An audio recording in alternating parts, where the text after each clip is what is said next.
So starting with the feet flat on the floor, the knees bent, finding the foot position that works for you. If the heels are a little closer in towards the body, you'll notice the natural curve or lumbar spine arch in the back.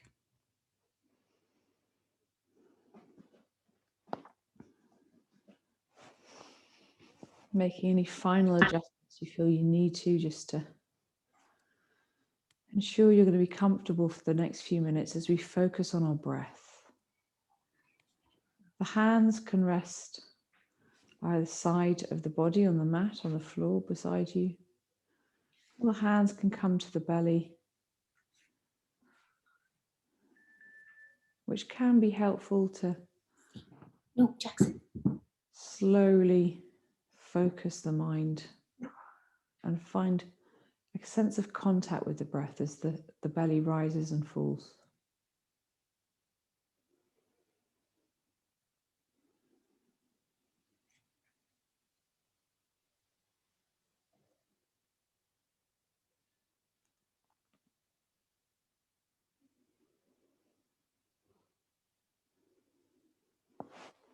Maybe softening the gaze or closing the eyes.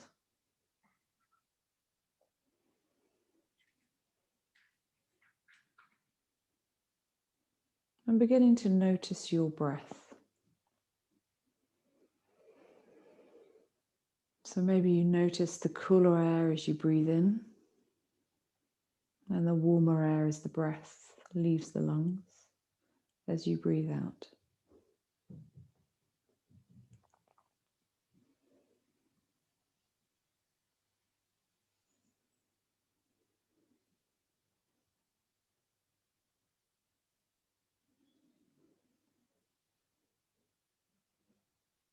Maybe you're able to notice and feel the breath moving as you breathe in and breathe out.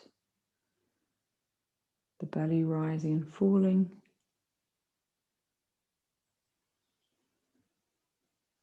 The rib cage expanding and contracting.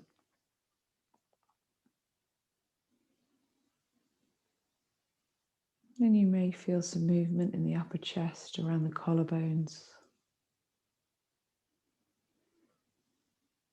And towards the back of the body, the back of the rib cage, some pressure as you breathe in onto the floor beneath you.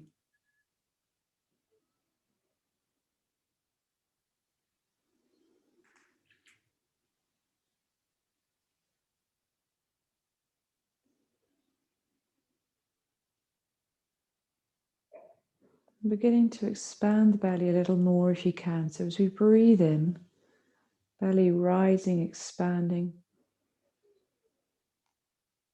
And as we breathe out, the belly will naturally fall with gravity, but we're looking to draw our navel towards our spine just a little. So it's a conscious breath. It's not too strong, drawing it back a little. So breathing in to expand the belly, to allow the belly to rise. And breathing out to draw the navel towards the spine.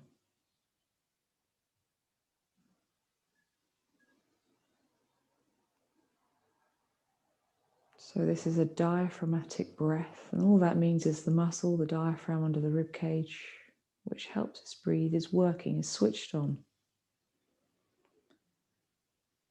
And when it's switched on, it just means we're getting a full, complete breath. Every cell in our body, every body system needs oxygen. So the more we can maximize our breath, the more we can support our whole body and in turn our mind.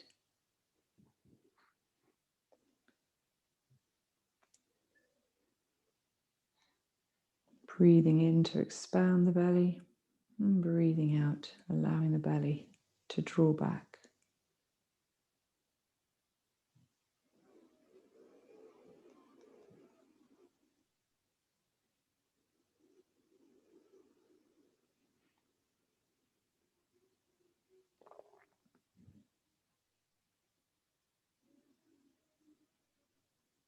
And we try to breathe in and out through our nose in yoga. It's not always possible if we've got a cold or an allergy, or if it just feels restrictive, if it doesn't come naturally to you. Breathing without tightness, breathing without feeling any restraint. Just making sure the breath is working for you and your body today.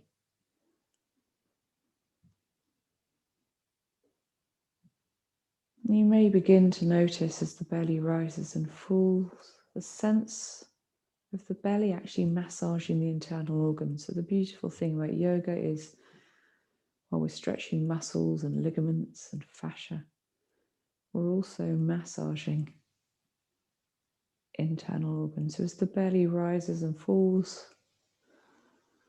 we're working the digestive system, the liver, the kidneys,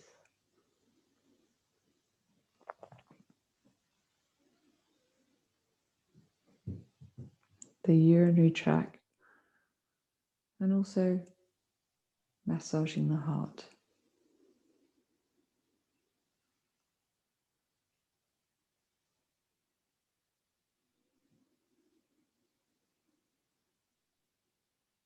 Maybe you begin to notice how the breath has slowed a little. Maybe it's got a little longer or deeper.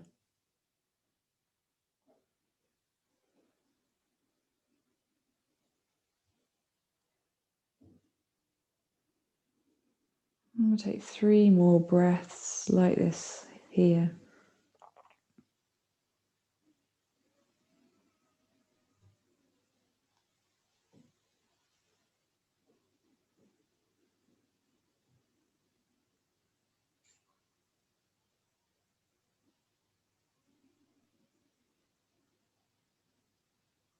And this is the position we can come back to at any point if anything feels a little too strong or we need to rest. It's also the breathing we're going to be working with throughout the class, throughout this practice.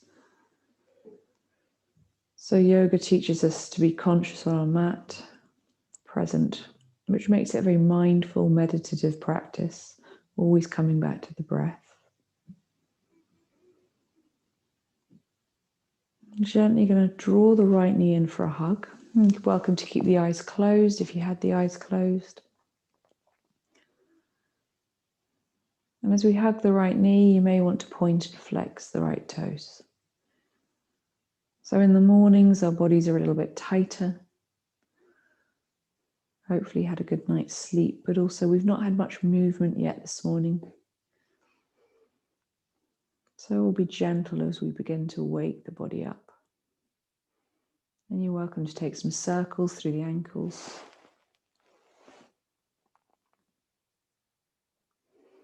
Making sure you create circles in both directions.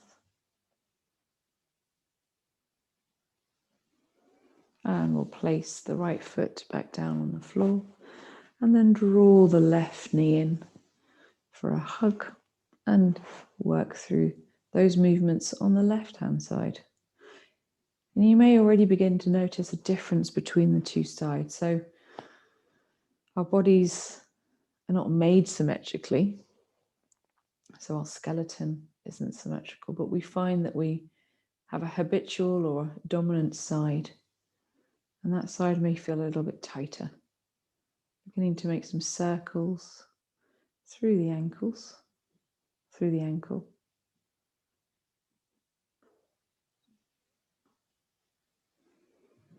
And gently releasing the left foot back down towards the mat.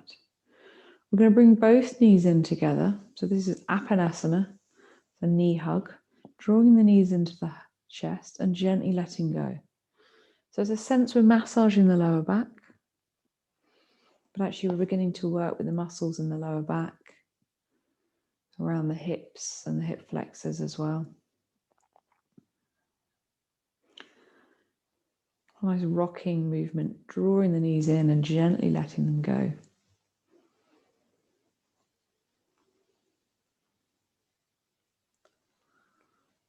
And then we're going to draw the chest towards the knees. So we're coming up just a little, tuck the chin in towards the chest.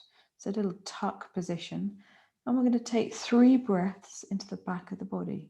Coming down earlier if that feels a little too strong. So we know that nearly 70% of our breath moves into the back of the lungs. So always nurturing that movement in the back of the body. And when you've taken your 3 breaths, gently releasing the head, releasing the legs, and taking a moment to allow the body to settle. We're going to come into a crescent moon shape with our bodies. So extending the legs out in front of us. We're going to shuffle our legs, our feet towards the right-hand side to begin with. And then take the hands overhead. And that might be all the way overhead, stretching through the fingers. Maybe there's a sort of cactus shape to the arms.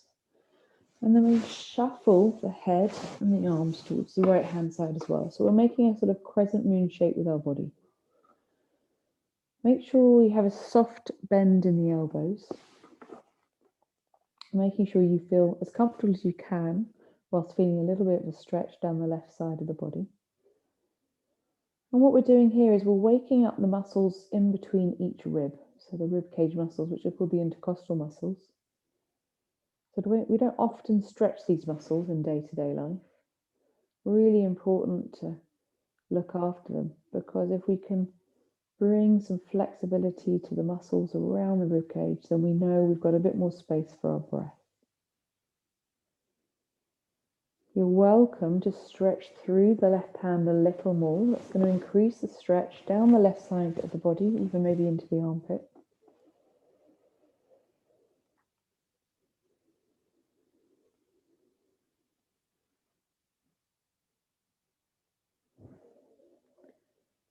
And as you breathe in, maybe you can feel or sense the movement in the left side of the body, the left side of the rib cage. Sometimes we feel things in shapes and positions we make, sometimes we don't. So there's no wrong or right answer. It's just a sense of movement.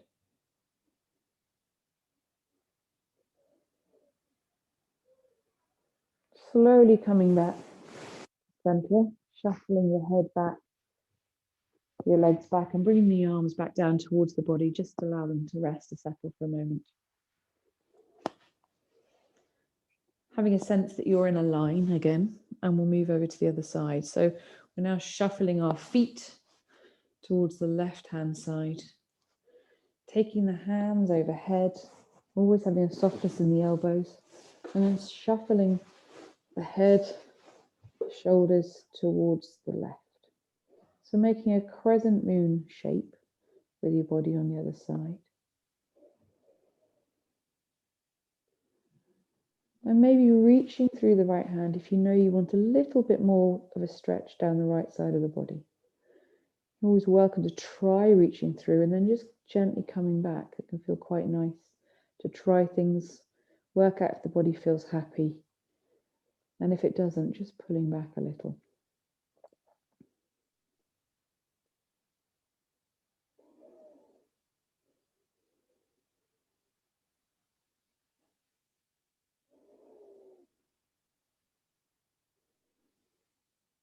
And then we'll slowly begin to move the feet back to center, the arms back to center, and bring the hands back down towards the belly. And bring the feet back towards the floor. So back to our starting semi-supine position. This is where your belt, scarf, strap, whatever you're using, is going to come in handy. So we're taking the belt or the prop we're using and we're putting it around the ball of the right foot. So any way you can around the ball of the right foot.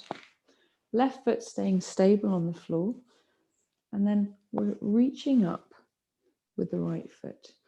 To begin with, having a strong bend in the knee and just working out what feels right for the hand position. So you may want to hold the prop you're using closer towards the foot. If you've got the length in the strap or tie, maybe you're able to hold it a little further down and this feels better with the elbows on the mat. So just finding the hand position that works for you. bending the leg as much as you need to, and then reaching away with the heel. So what we're doing is we're pushing away with the heel, toes coming towards our face. Starting to create some space down the back of the leg, waking up the calf and the hamstrings. And then maybe you extend the leg a little bit more. So you're welcome to bring the leg to straight only if that feels comfortable, only if that feels okay. Always looking for a little bit of a stretch, but nothing that makes us gasp or change our breath.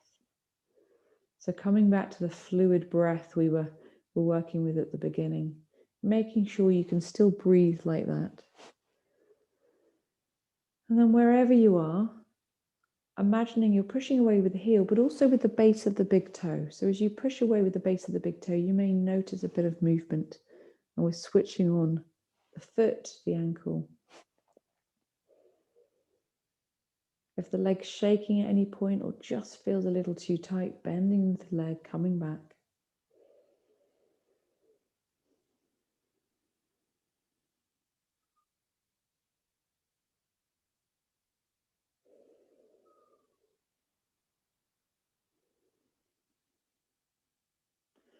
And then from here, we're going to take both ends of the prop we're using in the right hand. The left hand's coming down beside me on the mat to help support me, turning the right toes out towards the right hand side, and then the right leg is coming out towards the right hand side. So we're looking for a little bit of a stretch in the inside of the right thigh. The left knee can fall out towards the left hand side. It's almost like a counterbalance. We're still reaching through the right heel, pushing away through the base of the right toe. And you can, if you've got the length in the belt or the strap you're using, you can slide the hand down and maybe have the elbow on the floor. Wherever you are, encouraging the shoulders to soften. And by that, I just mean come down towards the floor of the mat.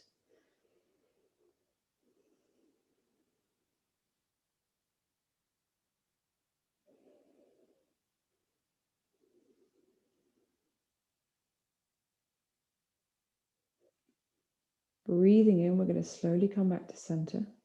We're going to change the hands over. So the left hand's now holding the prop, right hand coming down towards the floor, and the legs coming across the body. So we're bringing the right leg, the right foot towards the left hand side. And this is where I often feel my hips and my legs start to scream at me. The IT band here. So it can get very tight. It runs from the hip all the way down the outside of the leg towards the ankle. Still trying to reach away from the heel, reach the heel away, I should say. Apply pressure to the base of the big toe.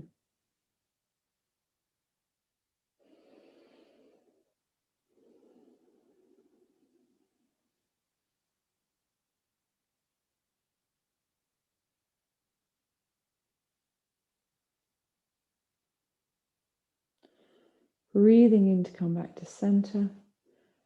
Bending the knee and releasing the belt. And just taking a moment to extend that leg out. So let's extend it straight and then the left. And feel the difference. Hopefully one's feeling a little bit lighter, a little bit softer. And we'll work through that on the left hand side.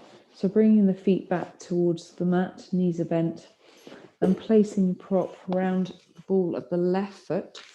So this is called Hasta Hasta Gustasana. Having a bend in the knee. Basically means hand to foot toe, hand to foot pose, or hand to foot shape or posture. Obviously, we're using a belt, makes it a little bit gentler. So once you've found the position that works for your hands, thinking about pushing away with the heel and also pushing away with the base of the big toe. And then maybe you extend the leg a little further. So it's safe to bring the leg to straight here. But if that feels too strong, if the breath changes and you're just wincing a little bit, bend into the knee. You can still reach through the heel and the base of the big toe and get a little bit of a stretch and create some space in the back of the leg.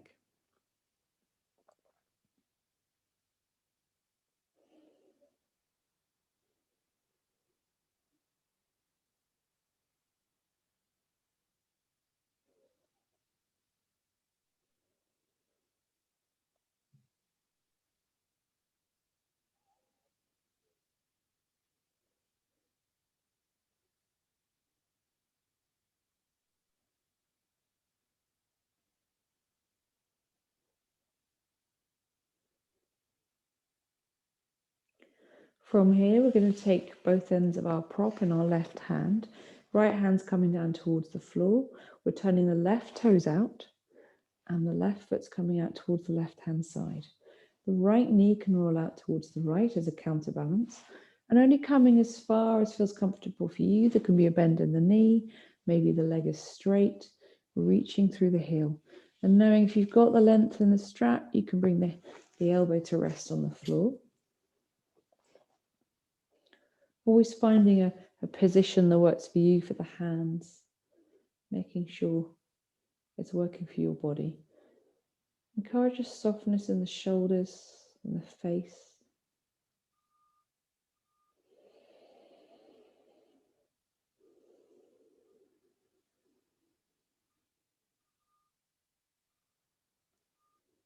And then slowly bringing the foot back to center as well as the right knee. Changing the hands over, so the right hand's coming towards the belt, left hand coming down to side of the body, and we're reaching across with the left leg. So coming across the body, the left leg's going towards the right hand side. IT bound on the other side. And you may notice a difference immediately between the two sides. If you have a dominant leg, it's usually the habitual side, the dominant side tends to be tighter.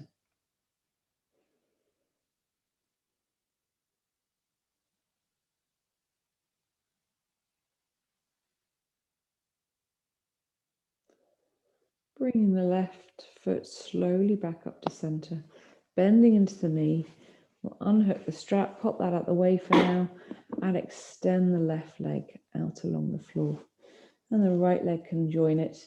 Just take a moment to maybe enjoy the release and the relief of coming out of the shape, but also a sense of feeling lighter and longer in the lower part of the body. We'll gently draw the knees in for a hug. We're going to take our time to roll over onto one side, basically turn all the way around.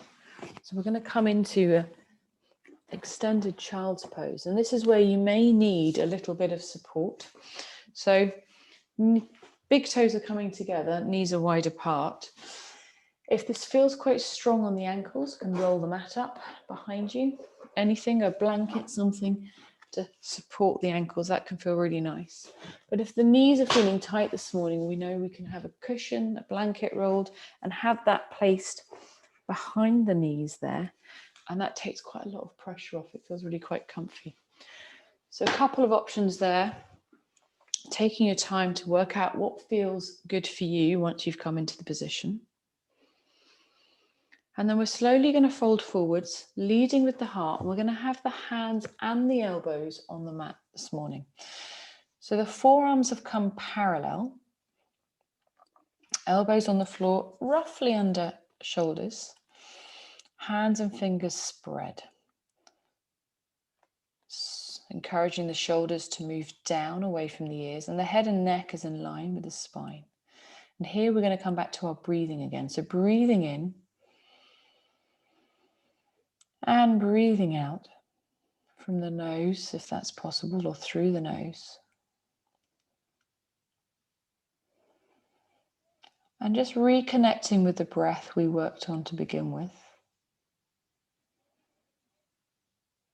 I call it a complete yogic breath. Breathing in, expanding the belly. And breathing out to draw the belly towards the spine. So slightly different position, obviously, when the other side we've kind of flipped the body round.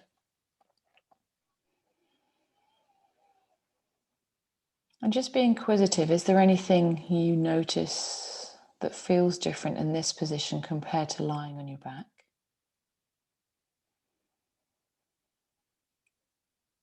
Maybe you feel a larger movement in the back of the body.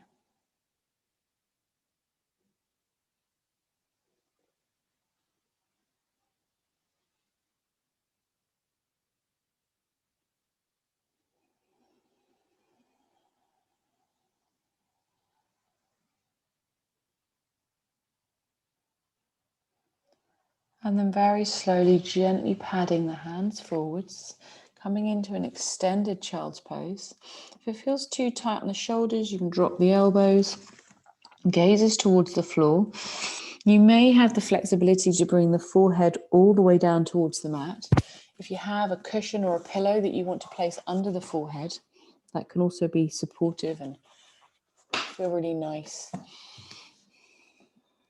Wherever you are, making sure the hands are spread and taking a moment to feel the weight distribution to the hands. So have you just fallen into the little finger edge of the hands? And if you have, can you rotate a little through the wrists?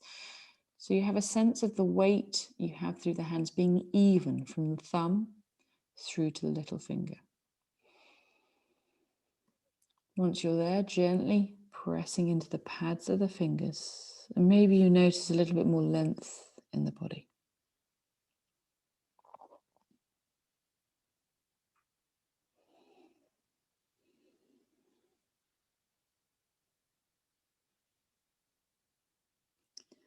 I'm going to very slowly slide the hands back towards the body and come all the way up to sitting. You may want to roll the shoulders here. And we're going to come into a box position. So hands are coming under shoulders, knees under hips. Again, having any padding you need for knees. I don't know where my blanket's gone. It can feel really nice to have a bit of extra padding under the knees. And again, spreading the hands. If the wrists feel a little bit too tight for this position here, you can make very soft fists instead, or come down to elbows again. So always those options to take any pressure out of the wrists. If you are flat on the hands, thinking about the weight distribution again, so making sure you have a sense of the weight being even from the thumb to the little finger. Inner elbows pointing in towards each other, shoulders moving away from the ears. From here, we're going to come into a movement cat-cow. So we're taking the gaze forwards, the belly's dropping, thinking about the cows that wander the streets of India, the sacred cows. And as we breathe out, we're going to curl the spine round. It's almost like we're making the shape of an angry or scared cat. The gaze can go towards your knees. So to begin with, working with the movement, flowing through, taking the gaze forwards, dropping the belly into cow, and then curling the spine round and coming into cat.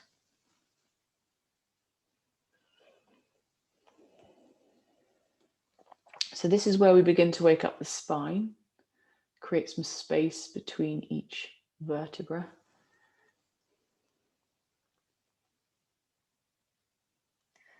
And you're welcome to integrate the breath. So as we breathe in, we're looking forwards, the belly's dropping into cow. And as we breathe out, we're curling the spine round and tucking the chin into cat. Breathing in to look forwards and breathing out to curl round and look backwards. And if it feels too much to integrate the breath with the movement, then just focusing on the movement, but making sure you're breathing. Often when we concentrate on something, whether it's a balance or a new movement, we can hold our breath. So trying to encourage a flowing, fluid breath.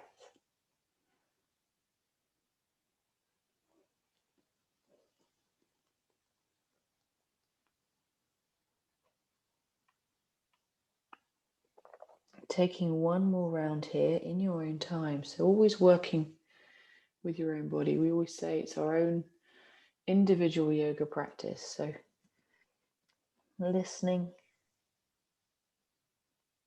being guided by our own breath and our own bodies. And taking your time to come to a seated position. And you may want to just roll the wrists. And then come to a comfortable seated position for a moment, just to work through shoulders and neck.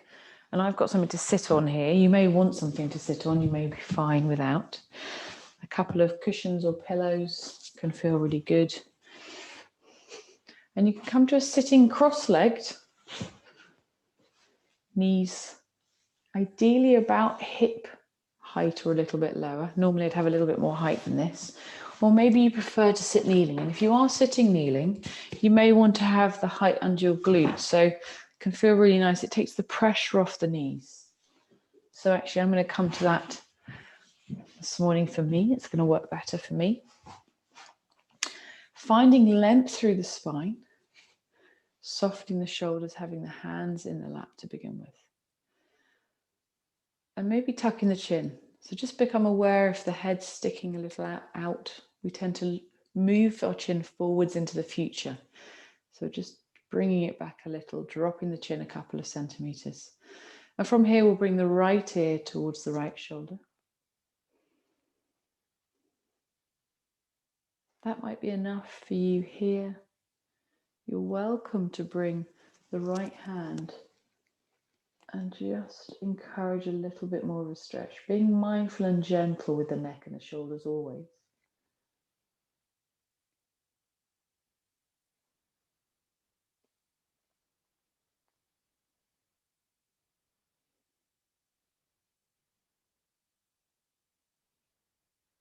Slowly coming back up to center and moving to the other side. So the left ear is coming to the left shoulder. Always taking a moment to allow the body to settle on one side so you can feel what's going on. This might be enough. This might be enough of a stretch down the right side of the neck and the shoulders. But if you know you want a little bit more, bringing the left hand to the head, just gently encouraging it a little further.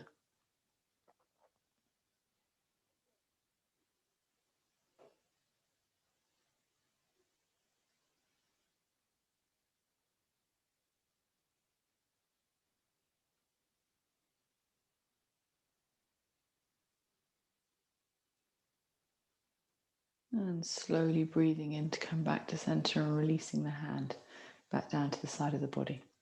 We'll take a chin tuck. So chin's coming to the notch in the upper chest, if that's possible. This is the jugular notch, it's called. Bringing it towards the chest. And you may feel a little bit of a stretch from the top of the shoulders, the back of the neck.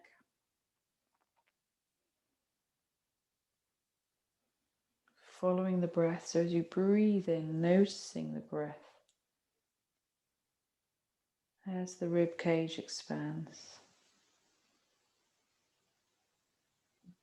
And slowly coming back to center. And then we'll take the head a little behind us. So being mindful not to throw it back. It's very controlled. We're looking to almost extend the jaw up towards the sky. So we have a lot of secondary respiratory muscles around the face and the neck, the shoulders. Muscles basically that help us breathe.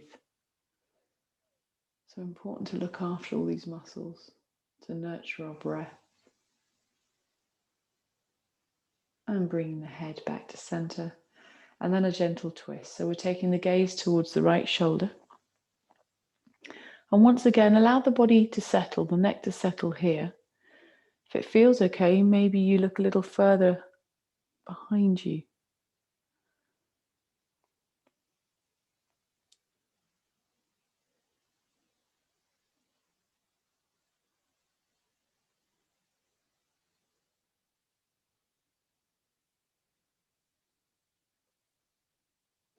Coming back to center and looking over the left shoulder. Again, taking a moment, not going too far to begin with, allowing the neck to work out what's happening on this side.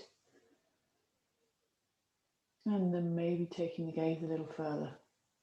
So the neck and the shoulders can feel very tight. It depends on if we're left or right-handed, obviously. How we use our phones or computers, or even just how we've slept overnight.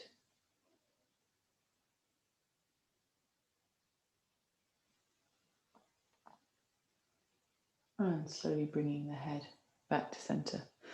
Knowing that you can change your seated position at any point, I'm just going to turn side on so it's clear for the camera. I'm going to bring the hands together behind the back, and you can hold an opposite wrist or clasp the hands, whatever feels most comfortable for you. And then we're taking the hands away from the body. Maybe they come quite high, maybe they just move down and away a little.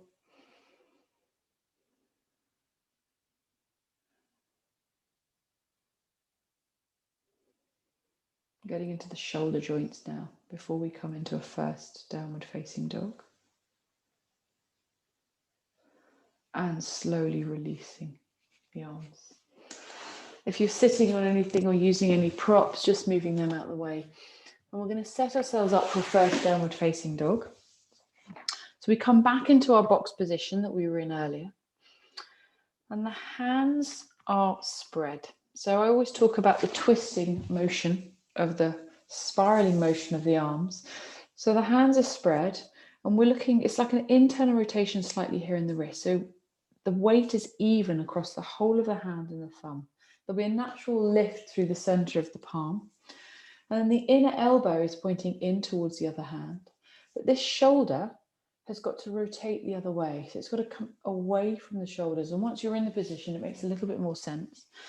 So spreading the hands, thinking about the weight distribution through the fingers. So we want it to be even from the thumb to the little finger. The inner elbows are pointing in towards each other.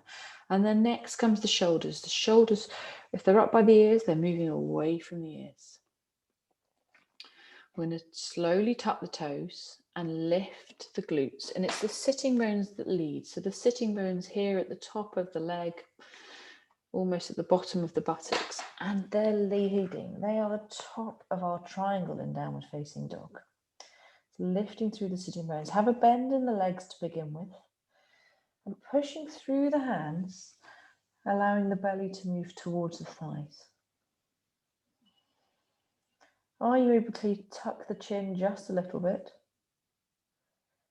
Create a bit more length and space in the back of the neck. So we're in a static version of the pose with the knees bent to begin with. We're trying to find space and length in the back of the body. Coming down, coming out of it at any point you need to.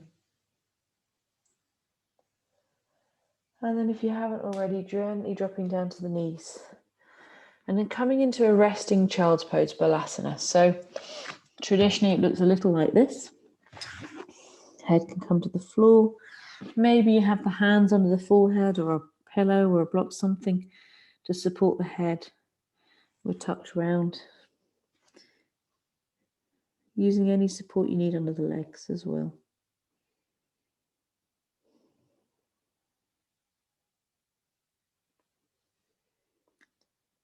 Another forward fold, so the breath will be moving into the back of the body.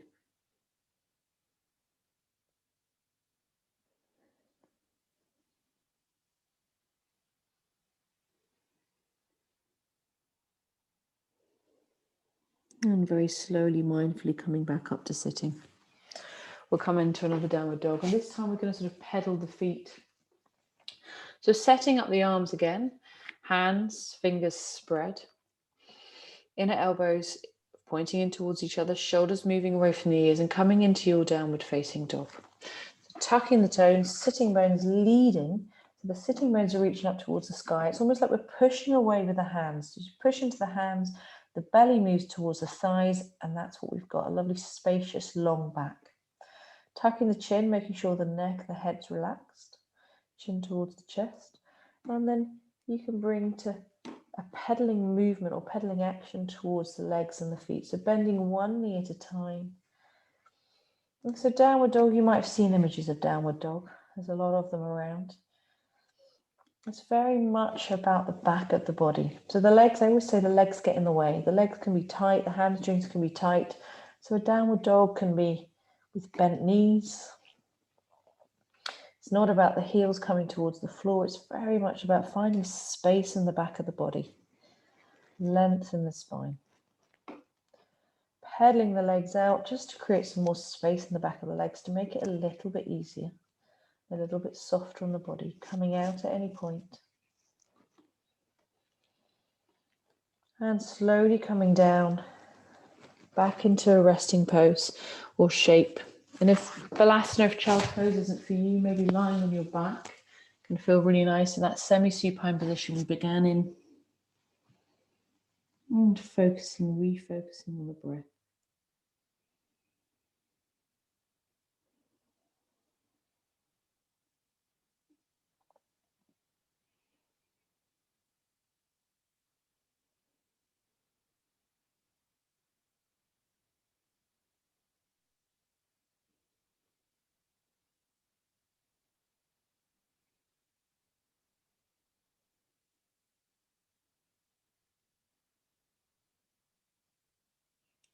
Breathing in to slowly come up.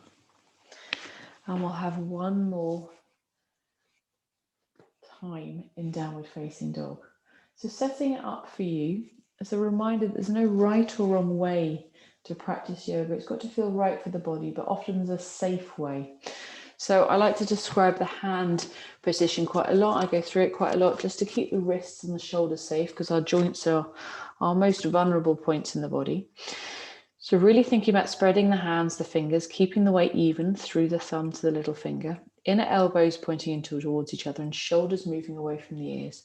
Tucking the toes, coming into that sort of triangular shape, sitting bones reaching up towards the sky, length through the spine.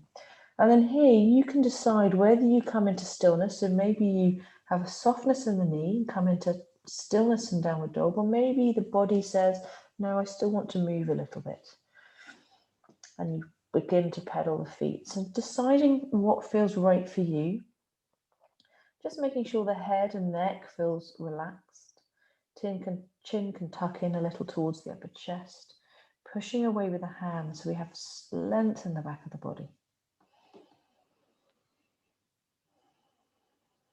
You may even want to close the eyes, encouraging our minds to look inwards, focusing on the breath.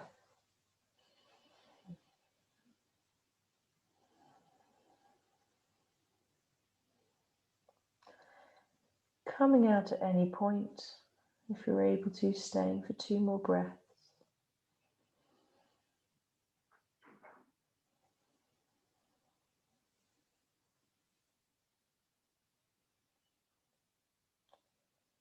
If you're still in downward facing dog, gently dropping down to the knees.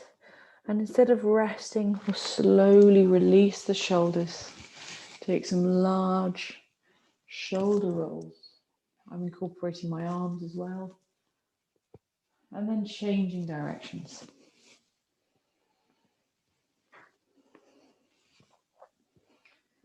We're going to come into something called Angelina. It's a lunge position. So we're coming up onto the knees and the right knee is stepping forwards. So we want the right knee to be directly above the right ankle. Doesn't always have to be, but it's the safest place for the knee. And that, again, another joint, so vulnerable, keeping it really safe. It's a really good, strong position for it to be in. Right toes are pointing forwards. And this might be enough over the right hip. If you know you want a little bit more of a stretch in the left hip, you can tuck the left toes under and take the left knee back just a little bit. If you're going to make it slightly stronger, you can just decide what feels right for you. Hands on the hips, and you'll be able to feel the frontal hip bones. These are called the iliac crests, the frontal hip bones. And we want them to be pointing forwards. So it's almost like the car headlights are shining forwards. And we also want to try and encourage them to be horizontal, but to be even. You're welcome to stay here, or maybe as you breathe in, you raise the arms up. Once they come up, we drop the shoulders away from the ears. Angelina, and the gaze can go up towards the sky, but again, listen to the head and the neck. If that feels too strong, the gaze can stay looking forwards.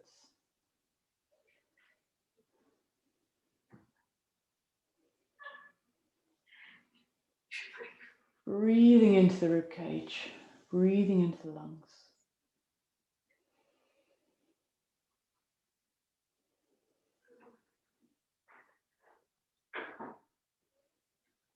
And gently releasing the hands back down towards the floor. We're going to change sides.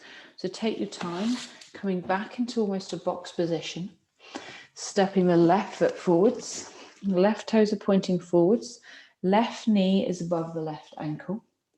And then maybe you tuck the toes and take the right knee back a little further. So you can decide whether that feels like a good place for the knee to be. You want to create a bit more space in the right hip. Again, bringing the hands to the hips, encouraging the right hip forwards, left hip back, and encouraging them to be level. So one's naturally going to want to be higher than the other.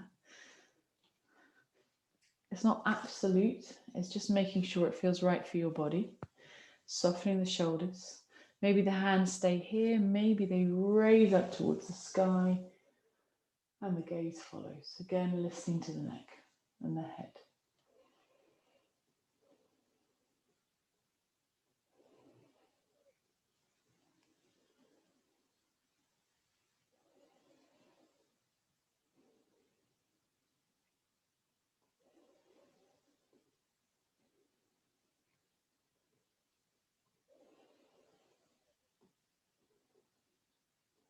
On the next exhalation, we're folding forwards, releasing the hands, releasing the legs, tucking that back.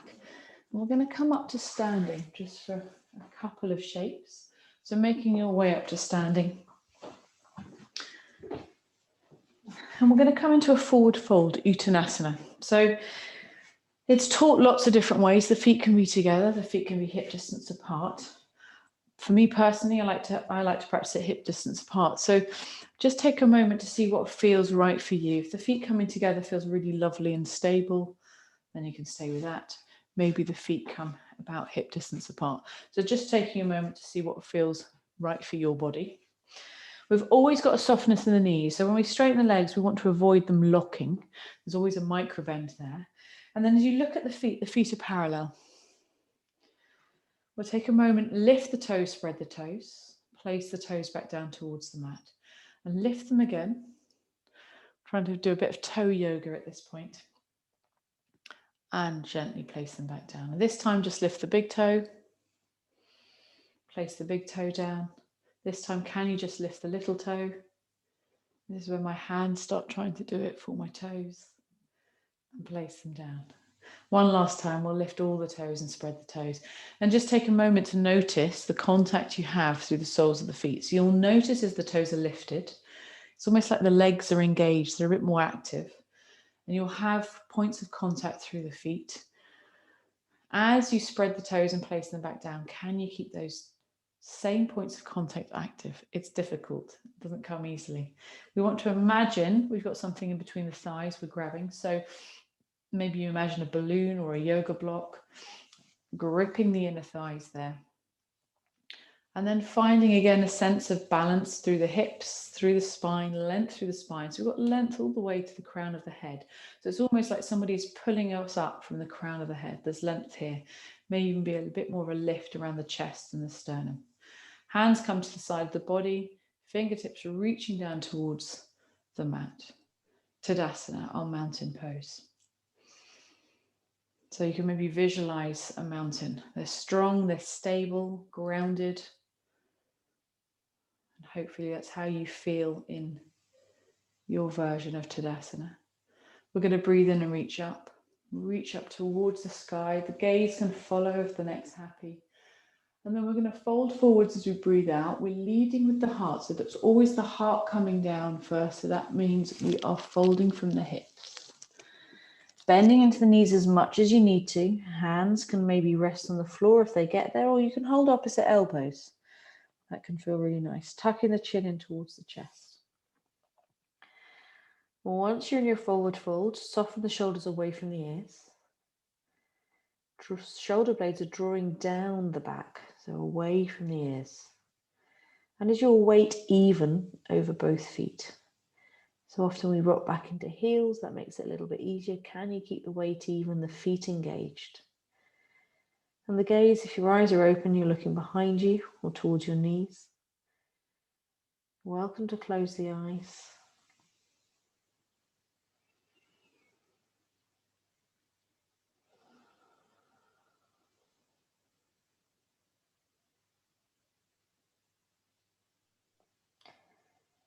And as we breathe in, we're going to bend into the knees a little more, as much as you need to, powering through the feet, so really pushing through the feet to reach up towards the sky slowly and mindfully, and breathing out to bring the hands back down to the sides of the body.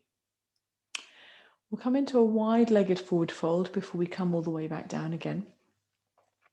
And a couple of things to contemplate or to think about as you come into a wide-legged forward fold.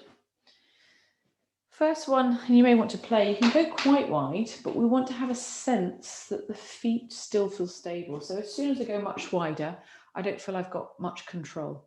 So it's a reasonably wide stance, but not too wide you lose a sense of stability. And here, the toes are pointing forwards. The little toe edges, it's the little toe edges we want to be parallel. So that might mean the big toes turn in just a little. So having a look at the feet. And because the legs are straight and we're going to come into a forward fold, we want to keep the knees really safe.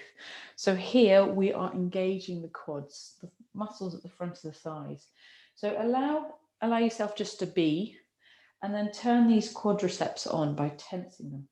And you may just notice there's a slight movement back and everything feels a little bit stronger. And that's going to keep our knees really safe. We want to keep those muscles turned on at all times. Hands come to hips. Hopefully hips are naturally level-ish. Not perfect. None of our skeletons or sacrums are, but a level-ish sacrum pelvis here. And encouraging the elbows behind us. So it's almost like somebody's trying to pull the elbows together. So an openness again in the chest. Lots of space for the breath. We're going to breathe in here. And breathe out, fold forwards. And again, same as Uttanasana, leading with the heart as we come down. And once you've come down as far as you can, maybe the head, the neck, release. And the hands can now release as well. So maybe the fingertips come down towards the floor.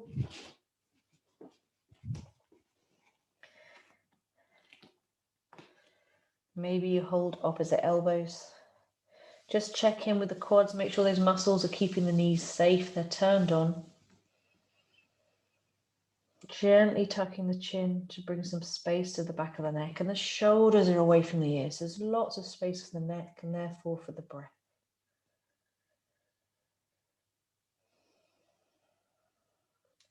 Take a moment to notice the weight distribution through the feet. Is it even? Have you rocked into little toe edges or inside edges? Just trying to even up your body weight across the whole of both feet.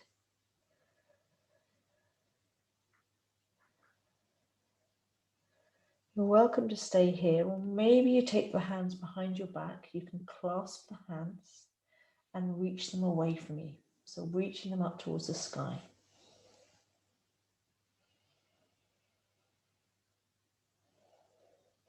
It's got a lovely name. It's Prasarita Padottanasana.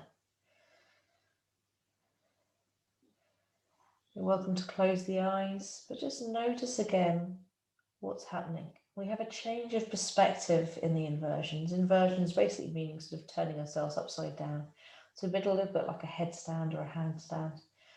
We're looking at the world, if the eyes are open, in this very different way, and we have a different perspective. As we close the eyes, you may even notice that as well. Great for calming the mind, stilling the mind. Releasing the hands if you did take them up towards the sky. And then very carefully, gently bending into the knees. And it's almost like we're heel toeing, shuffling the feet together a little closer. Bringing the hands to the hips, bending into the knees, keeping that strong bend, powering through the feet to slowly come up to standing. Releasing the hands. We'll make our way back down towards the mat. Making sure you're going to be warm, we're just going to take a couple of cooling shapes, movements, and then come into relaxation. So making sure you've got socks and jumpers, anything that's going to keep you warm for relaxation. And we'll come back to our supine position. So it's a really nice position to come back to. Hopefully feel supportive. Knees are bent. We're going to take the feet a little bit further away from us now and a little bit wider. So if you are using a yoga mat, almost as wide as the mat, Hands can come down to the sides of the body, and we're gently rotating the knees from one side to the other.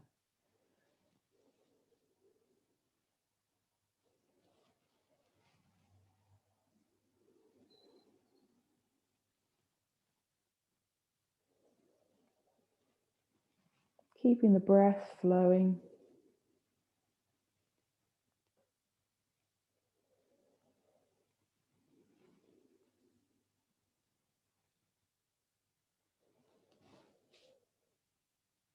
And slowly making this your last movement as the knees come back to center and we gently draw them in for a hug. So coming back into Uttanasana, this is called, drawing the knees in, maybe gently letting them go.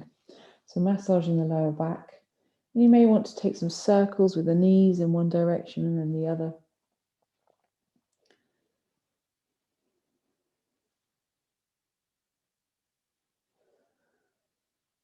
And releasing the feet back on to the floor.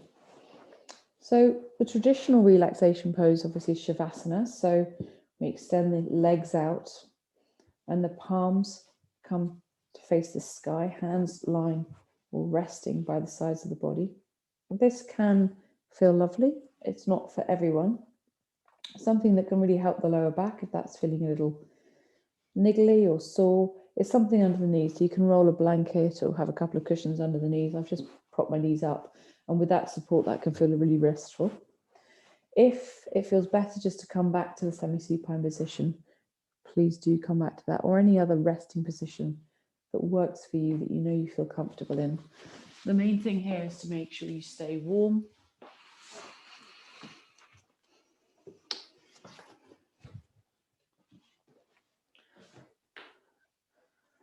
Just taking your time to make any adjustments you need to. So we're going to be here for 2-3 minutes.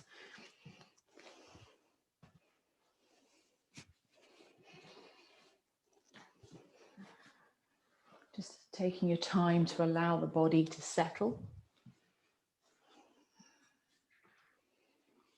And tuning into the breath again. So noticing the breath, following the breath. And at this point, we're not trying to manipulate it in any way. There's no need to try to expand the abdomen any more than you need to. However, we are watching the breath. And by watching the breath, I just mean noticing the breath, maybe the sensations of the breath, the movement of the breath. And this is really to use it as an anchor to still our minds. So as you soften the gaze or close the eyes, following and noticing your breath.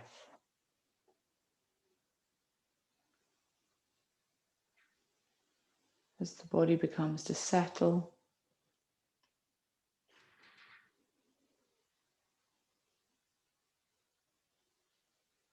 bringing a sense of softness to the toes and the feet and the ankles, allowing them to soften, to feel light. Through the legs, the glutes, around the hips and the pelvis. Sense of softening here, allowing the mat or the earth to support the body.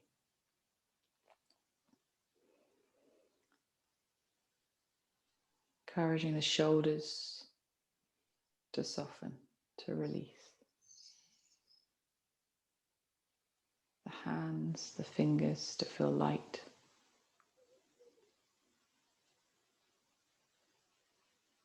And a softening across the facial muscles, particularly the jaw where we can hold tension. And allowing the tongue to rest in the lower part of the mouth.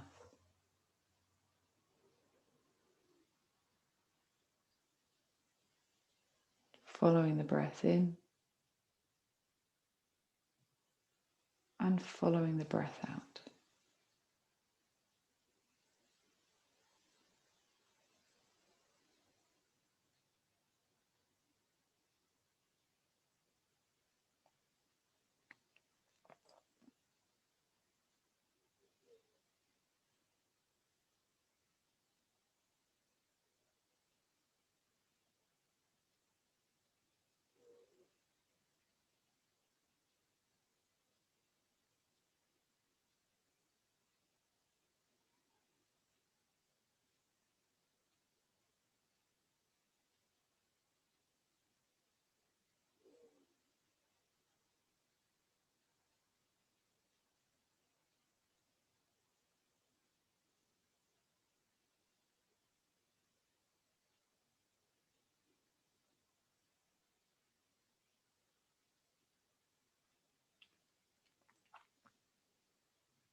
Slowly bring your awareness back into the space you're in, where you are in your room. And taking 2 or 3 deep inhalations. And you may want to sigh the breath out.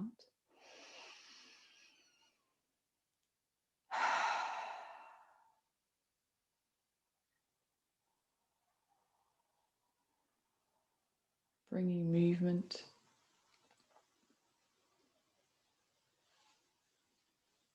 back to the body, maybe starting with the fingers and the toes, the ankles and the wrists, gently moving the head and the neck, but just taking this moment to listen to your body and bring movement that it's asking for. It might be a full body stretch, it might be coming into a gentle hug, the knees in towards the chest.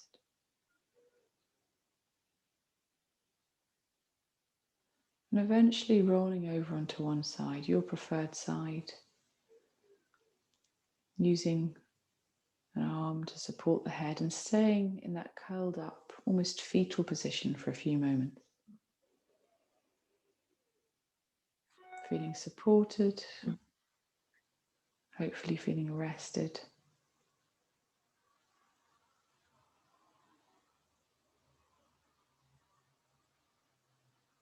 And slowly using your hands to help support you come to a seated position. Any seated position that feels comfortable for you.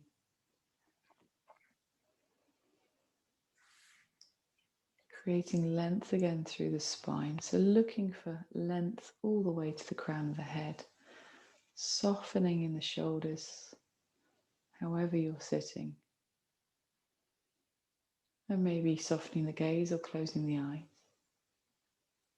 I'm going to bring my hands together in Angelina Mudra. You're welcome to join me. Hands at heart center, joining both halves of the body together. Just taking a moment to acknowledge how you feel. Is there a bit more space in the body? Does it feel a little bit lighter, a little bit softer? And also in the mind and the breath.